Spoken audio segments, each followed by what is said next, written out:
All right, welcome to Shop Talks, which is a presentation of the In Kitchen, which is an online repository of free information. Some of you have heard me say this before. And check out our YouTube channel. This video and others are up there. I think we have maybe 100 at least so far. I want to thank my sponsors, Los Angeles Apparel, Hirsch Solutions, Lane 7, AlphaBroder Stalls in Howard, and The Impression Show. They all make it possible for these to be free and then put up online for you to check out at your leisure or leisure. I am here with my good friend Andy MacDougall from Squeegeeville. He's come down from Vancouver Island in Canada, and we're going to talk a little bit about analog and its wonderfulness. So analog? What's that? Yeah, I know, right? It's a fancy word for what you've been doing for the last 50 years. So Andy's a flatstock printer, poster printer, and at the show here, we've been printing posters, and maybe we'll start with that. What's been the reaction? Everything's going digital, and you're there pulling a squeegee. Maybe describe what you were printing and people's reaction to it. Yeah, if anybody saw the poster that we were working on over there, it was a really cool design. We were doing a split fountain on it, and then a couple other colors. What's a split fountain? Split fountain is when you print more than one color at the same time. So we decided, of course, instead of just doing two, we'd do three colors, but it turned out pretty good. So and it's like a rainbow in the end, right? Yeah, so you put red, yellow, and blue in the thing, and you get red, orange, yellow, green, and blue, right? That's right. And so, a lot of people were coming by and they were looking for the halftones. How did you do this? Where's the halftones? There's no halftones in there. As they say, friends, don't let friends use halftones. So we got pure color, which is one of the best things, I think, about screen printing, is that you can mix a pure color and you can print it, and it's not made up of little dots. It's very, very strong. So that's a cool thing. So anyway, printing this poster, we had a steady stream of people coming by and, oh yeah, that's pretty old school. It's really good to see old school. And I said, yeah, well, do you know that your cell phone is all screen printed? Huh? What? So there's a part of screen printing out there, as much as we're talking analog here, and screen printing, I think, there's a lot of digital in it to prepare for it, but when we get right down to it, we're still using a squeegee, we're still printing through a stencil onto a material. And so one of the things that I like to always tell people, we draw them in by showing them a shirt being done or showing them a poster being done, but there's this big world out there that's full of electronics, and every single one of those pieces of electronics has screen printing on it. And it's a little hard for people to understand because they think that we're only printing ink and we're printing pictures onto paper. And I don't think that that's the case. We can print any material that we can turn into a liquid, we can print it onto another material. So some of the people I work for in my other kind of outside of the posters, one of the companies makes hydrogen fuel cells. So they use screen printing to do this. A lot of printed electronics. There's all sorts of stuff going on. If you've done a COVID test, I'm sure many of you have done one of these little COVID tests, the strip there is screen printed. That's what activates that. So if you think, okay, if I can liquefy it, I can print it in a shape, and the other thing screen printing will do is deposit a certain thickness, and that's when you get into electronics and a lot of these other things, is depositing that thickness on there. Because we can play around with our screens, our stencils, and we can make that within a couple of microns of thickness. And so that's a pretty fascinating thing. I think the depth of it is actually kind of what really makes it unique. I know there's 3D printers and stuff, but if you can tell a silkscreen poster from an offset poster, even if it's nice paper and all that stuff. Yeah. Right? It's the color. And it's come back big time. I visited Hatch Show Prints. It's not screen print, but something like that.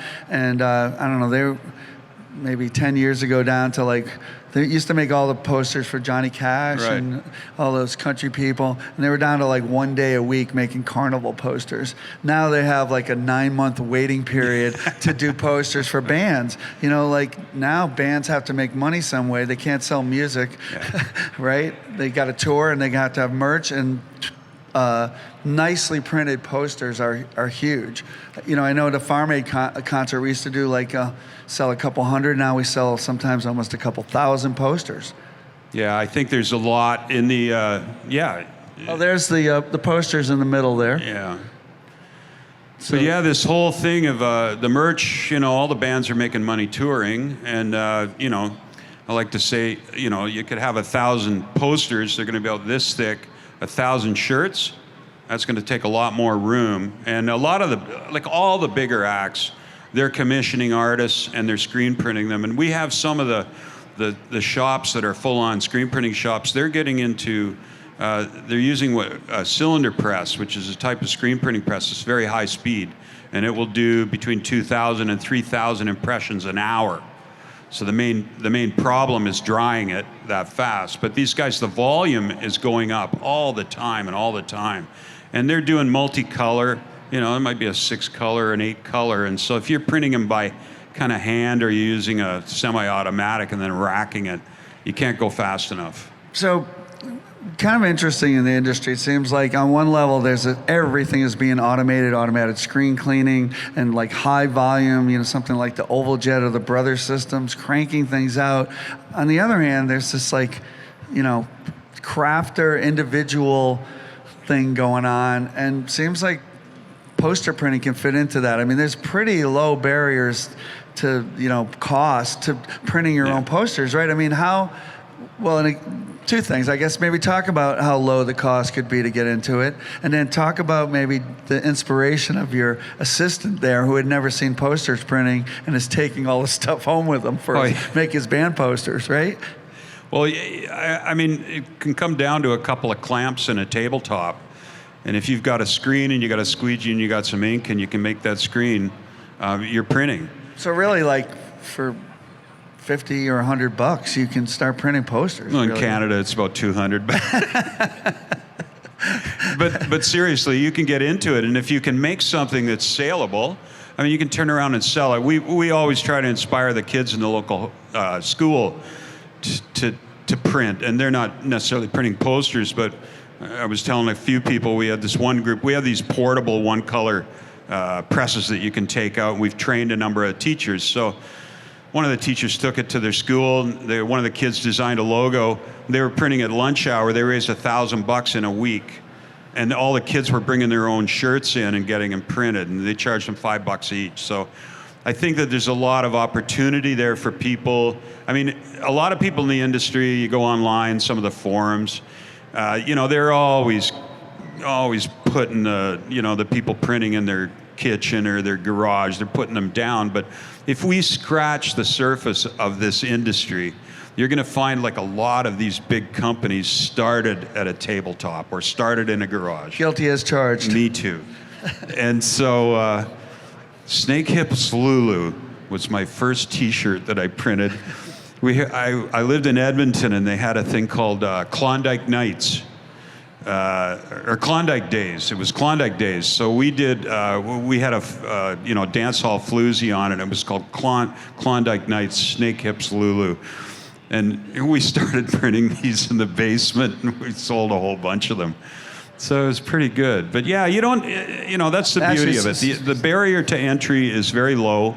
Actually, you know what? I usually discourage advertisements of stuff, but your thing is such a thing of the people. So you have a kit, right, that you sell, like people, and it's either instructions or actually the stuff to get starting on printing posters, right? Yeah. What's your website? Well, you can go to squeegeeville.com, and you know, I have a book out. We've got a history of screen printing book on there that's really beautiful. You have instructions too, though, right? How to make a little rig. Instructions. We have another site called screentheworld.org, and the site is terrible. It's not very good, but we've got lots of videos Well, you on can't there. screen print a site, you know. What's that? You can't screen print a site. You have to count on someone that has at That's least a right. cell phone, unlike you. Yeah. We're going to work on it, though. Yeah. So, right, you have the instructions or actually a kit, right? Well, you can build it, and we think that that's part of it. Is that we've got the instructions to build it, so you can download the PDF and then build it, just with some hand tools. And then there's videos on how to build it, and then there's videos on how to use it. And so what my goal would be over the next year or so is to get it a little bit more functional, like the site. And then we want to distribute it just cheaply to people that want to get into it. Yeah, you know what you were telling me about is really interesting. You've been having people in super remote areas do screen printing, and you get them on Zoom call or something and help them out. A lot of First Nation people, right? Yeah, up in that's Canada? that's right. Yeah. Yeah, you want to talk about a little of that? That was kind of interesting. Where I live, actually where I was working, I'm kind of semi-retired now, but we have a lot of First Nations people. You call them American Indians, but First Nations up in Canada. And so I work at this place called a Friendship Center. And so we provide services to urban Aboriginals. So urban Aboriginals would be people with people that are First Nations, but in the town that I live in, we have a tribe there, but there's only about 200 or 300 members of the tribe. But in our area, we have over 7,000 people that identify as First Nations. So our organization, we do stuff for kids. We got a daycare there. We do a lot of stuff with the elders. We run a food program. There's all sorts of things that we do. And a number of years ago, I started doing an after-school screen printing program with a friend of mine he's a First Nations artist that I've worked with. And so he and I started this thing. And the director, he said, well, this would be really cool, and we're thinking of expanding. So I said, would you come to work, if we could pay you, would you come to work for us and help us set this studio up? So it's called Wache Studio. And we do textile there mostly, but we also do art prints for the artists. We print on drums. We print on a lot of different stuff. And so we do all that, but part of it is education as well. And when COVID hit, we had this idea that we were going to find maybe 3 or 4 people that would come and work with us 3 days a week, and they would job shadow and learn the screen printing process.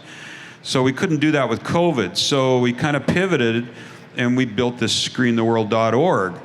And so the way it worked was we put the call out, and we wanted practicing artists, but they're located all over British Columbia, remote reserves. But they were artists, and so we gave them.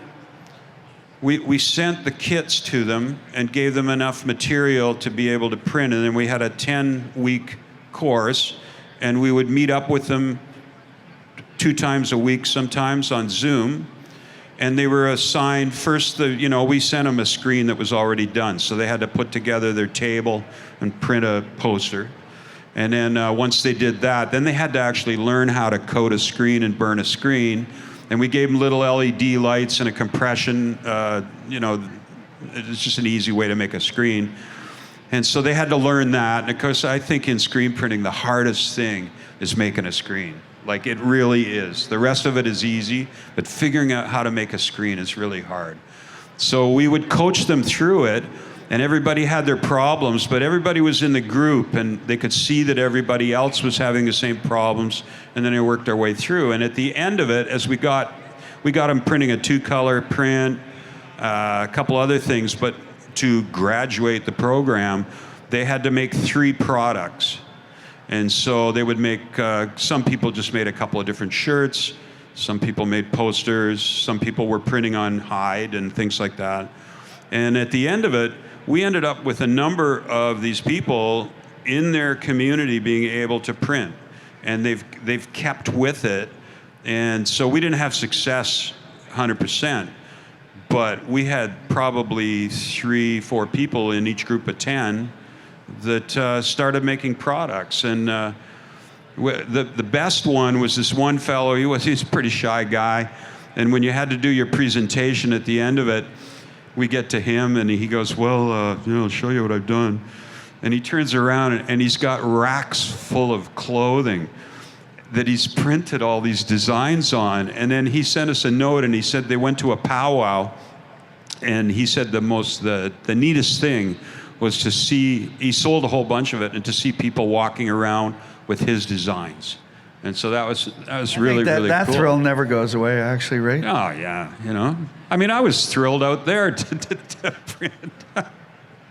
It is kind of magical. I mean, it was kind of cool to see people come by and see you make a pass and pull the screen up, and it is a bit magical, screen printing, I think. I'm not jaded even after all this time. I still think it's kind of cool. Yeah, we got a tough crowd here for this thing, but everybody's seen it before. But when I do the flatstock shows, like, that's a really cool thing, because they're exhibits of posters. We do it at South by Southwest and places like that, at music festivals. But all of the artists are exhibiting, but then people are going, oh, how did you do that print? How do you make that? So they just say, oh, go see Andy Mac over in the corner there. And so we would print, usually we'd do about 10 different prints over a weekend. And so people could come by and see it, and they see that magic, and they get going on that. And from that, we draw people into the industry. There's not even a high cost. I mean, you could print like a 40-color art print with a simple rig if you want. It's not like t-shirt printing where you would have to have an enormous machine or something, right? Or do these complicated separations. You could just keep printing, right? No, that rig that we have out there, I mean, you could do as many colors on a print as you want, and you could print up to, I don't know, a little bit bigger. We were printing 13 by 19 or something like that. Yep. So it's easy enough to hand print at that size. Definitely. All right. I think the other cool thing was, so he had an assistant that we had for the show. He had never seen screen printing like that, I don't think, right? Yeah, Jared, yeah. Yeah, and he's taking the rig home, and he's going to make posters, right? Right? Yeah, he's in a band, right? He's all excited about doing some stuff, so that's pretty cool. It's that easy, though, really, right? Yeah. Maybe, anything else you want to say, or we'll have some questions? All right, let's have some questions. We got a mic. We have a mic.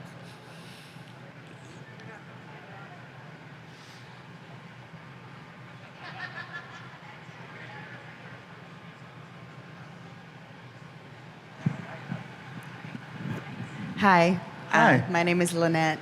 I have a question for you in regards to working with plant fibers, specifically hemp textiles and the different blends.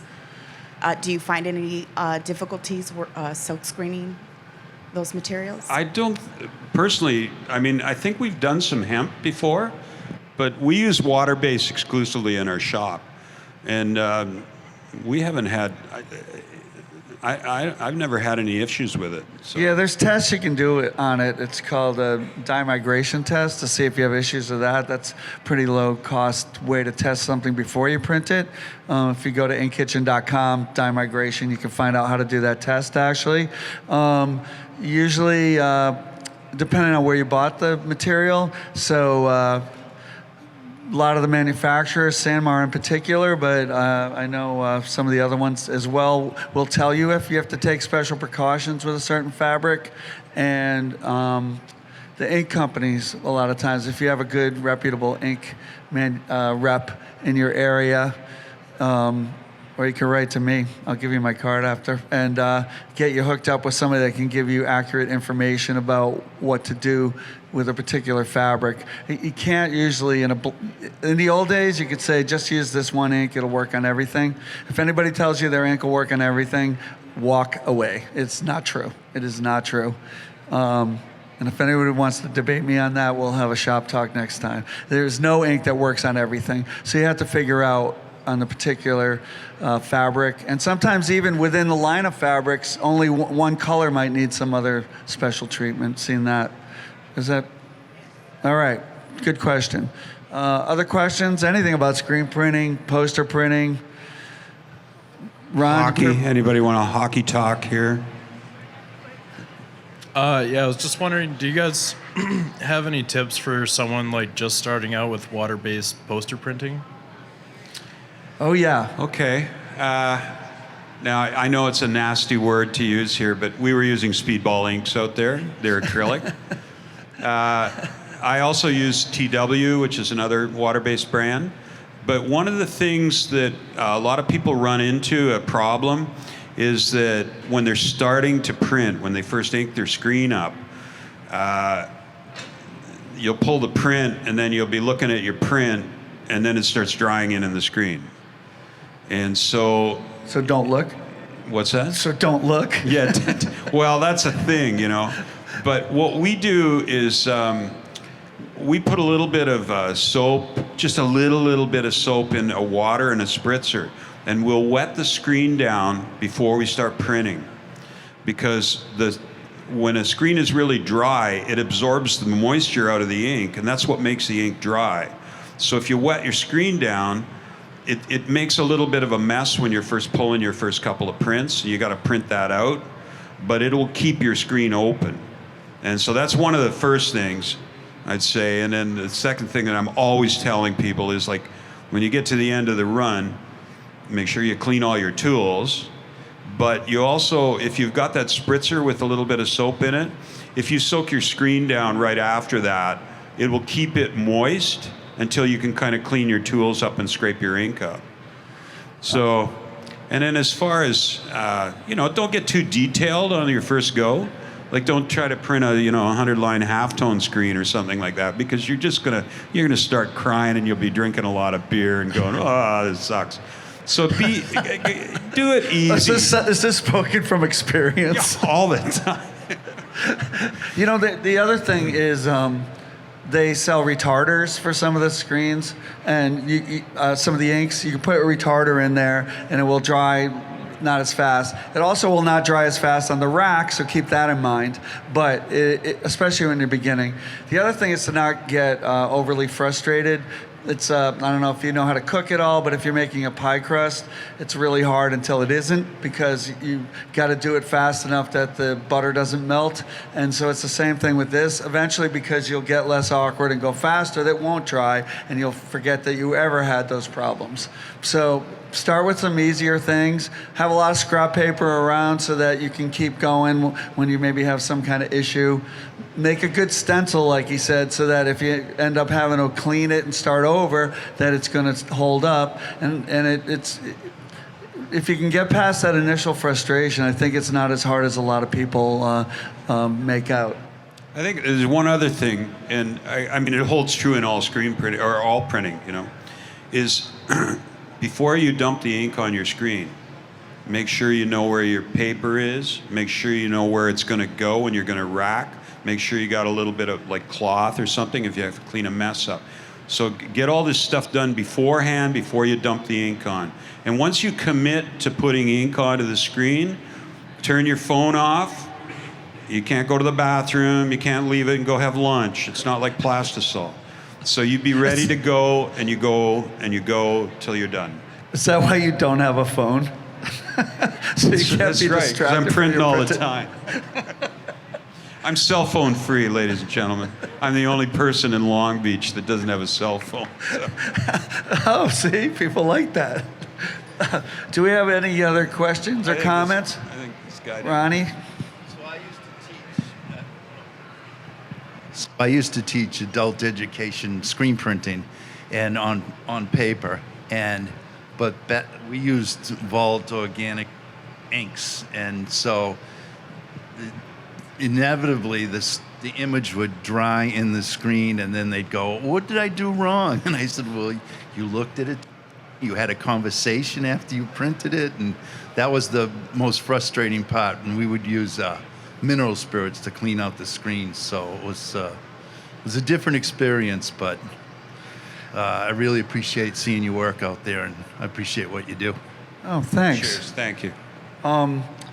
Yeah, you got to go at it. It's not for the blabbermouth, you got to put your blabbermouth self aside while you're doing it. You got to keep at it. Well, that's the You can't thing. I stop. see that in the schools a lot, or even in colleges and universities. They should know better, but they'll pull their first print, and then they're picking their print up, and they're showing it to their friends and all this stuff. Oh, meanwhile, your screen just dried in.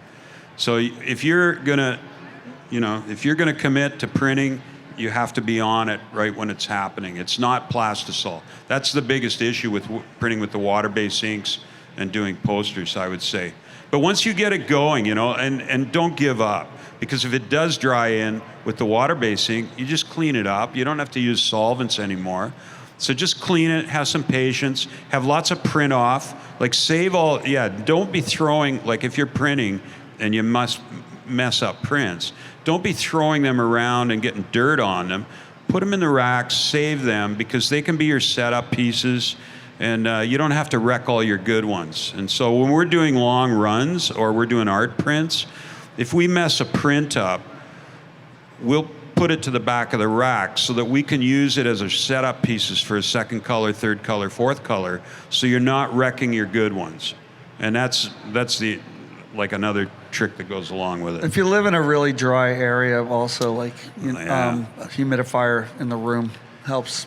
We used to spill water all over the floor just to keep the humidity up in the shop sometimes, because that'll make it dry in, dry. Get a humidifier. Other questions or comments? All right. Well, thank you for coming. Thanks, Andy. You're welcome. All right. And if you check out this on YouTube, eventually we'll have a link to his sites. And just like one last thing is I do a blog, even though I don't have a cell phone. I do a blog, or it's not a blog, it's a podcast. Yeah. Like, I got to get the terminology right, you know. But I have a podcast called Art, Ad, or Alchemy. And on that podcast, we talk to people from all the areas of screen printing about what they're doing, what's new, what's happening. And so you're invited to listen to that. The last few have been about electronics printing. And we did some electronic poster printing a while back, so there were some features on that. So in Screen Printing Magazine, there's usually an article that has pictures and links to videos, and then you can listen to the podcast, and the people that are on it are fairly interesting. And our next guest on our next podcast will be this gentleman here.